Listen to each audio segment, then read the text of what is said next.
আসসালামু আলাইকুম সুপ্রিয় দর্শক, আপনাদের মাঝে চলে আসলাম আমি মঙ্গল গ্রহের মফিজউদ্দিন নতুন আরো একখানা বাস দেওয়া ভিডিও নিয়ে। টানটান উত্তেজনার পরে আবারও বিপিএল এর সবগুলো দল চলে আসলো ঢাকায়, কারণ বিপিএল এর আর অল্প কিছু ম্যাচ বাকি আছে। আর এই ম্যাচগুলোই অনেক উত্তেজনা হবে, কারণ এখন বিপিএল শেষের দিকে। আবার এদিকে দেখা গেছে যে ঢাকার প্রথম ম্যাচেই ফরচুন বরিশাল আর সিলেট স্ট্রাইকার খেলবো। আবার এদিকে দেখা গেছে যে এই দুই দলের ম্যাচে অনেক উত্তেজনা হয়। এখন দেখা যাক এই দুই দলের মধ্যে কেডা বেশি উত্তেজিত হইয়া কে ঢাকারে পিছন মেরে দেয়। আরে কাকা, আমাদেরকে আবার কেডা পিছন মারবো? আমরা হচ্ছে গত বছর বিপিএল এর চ্যাম্পিয়ন দল আমরা, আর আমাদেরকে পিছন মারবে এরম তো সাহস কারো দেই না তো আমরা, কারণ আমরা গত বছরের চ্যাম্পিয়ন আমরা। আর আমাদেরকে পিছন মারার কারো সাহসই নাই। সাহস বললে ভুল হবে, কোন দলের ক্ষমতাই নাই।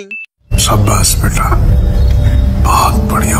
আরে দাদরা, তোমরা যে গত বছর চ্যাম্পিয়ন ছিলে ওই ধারণা তোমরা বাদ দাও, কারণ এবছর চ্যাম্পিয়ন হবে সিলেট স্ট্রাইকার। আর সেই চ্যাম্পিয়ন থেকে কোনো হালাই আমাদেরকে ঠেকায় রাখতে পারবো না, তা যাই হয়ে যাক না কেন। আরে বেটা, ওইটা তো খেলার মাঠে গেলেই দেখাই দিবানি যে আমরা পারি কিনা পারি। আর তুই যে বেটা কইতাছস যে কোনো হালাই তোদেরকে চ্যাম্পিয়ন হওয়ার থেকে ঠেকায় রাখতে পারবো না, এইটা বেটা তোর ভুল ধারণা। কারণ বরিশাল টিমে এমন একটা প্লেয়ার আছে যে একা খেললে তোরা সই বেটা ধুলা দেখবি। আর তুই বেটা কস যে তোদেরকে কেউ ঠেকায় রাখতে পারবো না। আরে দাদু, ওইটা তো খেলা মাঠে গেলেই দেখা যাইবো যে তোমরা ঠেকাই রাখতে পারো কিনা পারো। এখন হুদাই তোমরা চিল্লাই না, কারণ চিল্লাইলে তোমাদের শরীরের বল কমে যাইবো, পরে মাঠে যাইয়া 6 মারতে গিয়ে পরে ক্যাচ আউট হইয়া যাইবা। আর সেই জন্য কই তোমরা হুদাই এখন চিল্লাই ফাল্লা কইরো না, না হইলে পরে যাইয়া খেলার মাঠে দেখবা যে 100 রানও করতে পারবা না। আর সেই সময় বুঝবা যে মজা কারে কয়।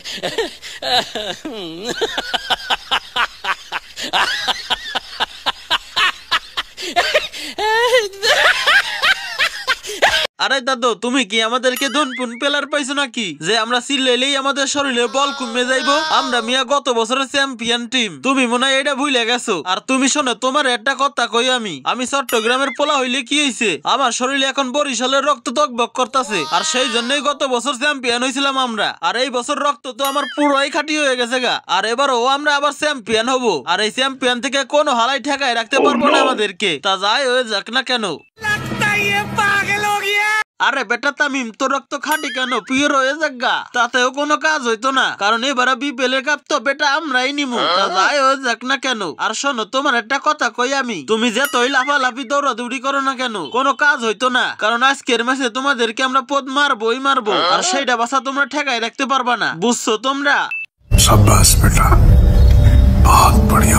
আচ্ছা বেটা, তোরা যে এত সময় বগর বগর করলে আমাকে লগে, তোরা পয়েন্ট টেবিলে কয় নাম্বারে আসছ রে? আমার জানা মতে তো তোরা সবাই লাস্টে রইছিস, তাও আবার 4 পয়েন্ট লইয়া। আর আমরা বেটা টেবিল পয়েন্টে 2 নাম্বারে আছি, তাও আবার 12 পয়েন্ট লইয়া। এখন আমি চিন্তায় বাঁচতাছি না যে তোরা 4 পয়েন্ট লইয়া কেমনে চ্যাম্পিয়ন হবি, এইটাই তো আমার মাথায় ঢুকতাছে না। আরে বেটা তামিম, আমরা টেবিল পয়েন্টে যতই নিচে থাকি না কেন, চ্যাম্পিয়ন বেটা তো আমরাই হমু। এই সায়েন্স বেটা তোর মাথায় ঢুকতো না। আর এই জন্যই তো আমরা গর্ব সহকারে বলি যে এবার চ্যাম্পিয়ন আমরাই হমু।